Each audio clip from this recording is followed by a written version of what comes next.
So, isang mapagpalang gabi po sa ating lahat. Muli ako si Miat Sebastian and welcome to our daily devotion with Pastor Russell Ocampo. And today is October 16, 2025 and our topic is all about limang paliwanag tungkol sa Trinity. So, our concept is all about Trinity. So, yung Trinity ay ang doktrina na nagtuturo na ang nag-iisang tunay na Diyos ay umiiral magpakailanman sa tatlong persona. Ang Ama, ang Anak, which is Jesucristo, at ang Espiritu Santo.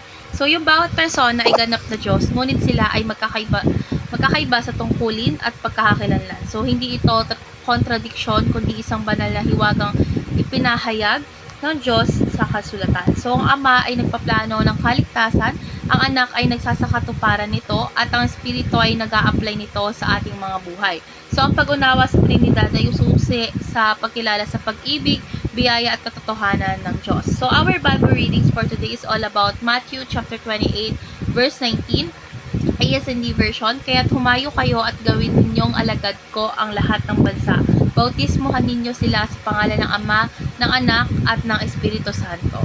So, ngayon na tayo sa ating teaching. So, yung first teaching is God is one in being. So, ang Diyos ay isa sa kanyang kalikasan, kapangyarihan, at pagka-Diyos. So, walang tatlong Diyos, kundi isang Diyos lamang na umiiral sa tatlong persona. So, ipinapakita nito na ang kanyang ganap na pagkakaisa at walang kapantay na pagka-Diyos. Second is, God is three in persons. Ang Ama, Anak, at ang Espiritu Santo ay magkakaibang persona, ngunit kapwa ganap na Diyos. So, may kanya-kanyang papel sila sa ating kaligtasan, ngunit hindi sila magkakaiwalay sa kalikasan.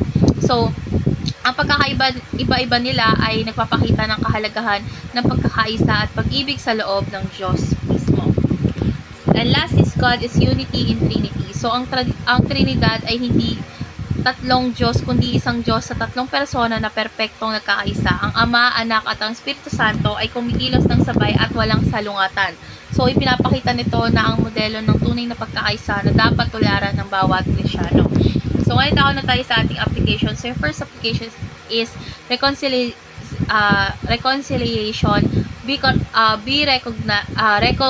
Reconcile to the Father. So, ang Ama ang pinagmulan ng ating kaligtasan at nagdanais na tayo ay muling makipag-ugnayan sa Kanya.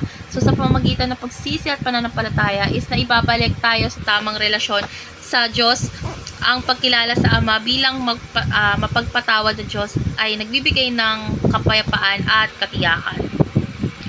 Second is redemption, be saved through the Son. So, si Jesus, ang anak ng Diyos, ang tumubos sa atin sa pamamagitan ng kanyang kamatayan at pagkabuhay na muli. So, walang ibang daan patungo sa Ama kundi sa pamamagitan niya. Ang pagtanggap kay Kristo bilang tagapagligtas ay simula ng tunay na pagbabago at buhay na walang hanggan. And last is renewal, be empowered by the Spirit. So, ang Espiritu Santo ang nagbibigay sa atin ng lakas upang mamuhay ayon sa kalooban ng Diyos. Siya ang ating tagapagturo, tagapagpayo, at nagbibigay ng kabanalan sa araw-araw. So, sa Kanya is nagkakaroon tayo ng bagong direksyon at kapangyarihan upang magtagumpay laban sa kasalanan. So, ngayon na tayo sa ating last part is our discussion. Our discussion talks about why is it important to believe in the Trinity. So, para sa akin is mahalagang maniwala tayo sa Trinidad dahil ito ang pundasyon ng ating pananampalataya at pag-unawa sa Diyos.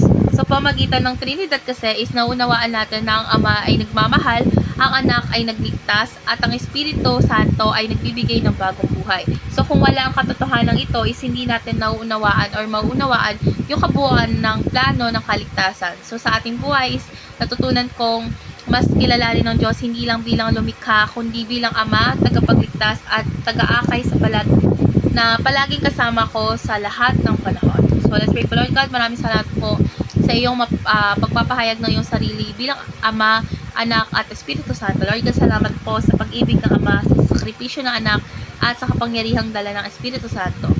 Lord God, tulungan mo po kami mamuhay ng may tunay na pagkilala at pagtitiwala sa inyo bilang isang Diyos na nagmamahal, nagliligtas, at gumagabay sa amin araw-araw. In Jesus' name we pray.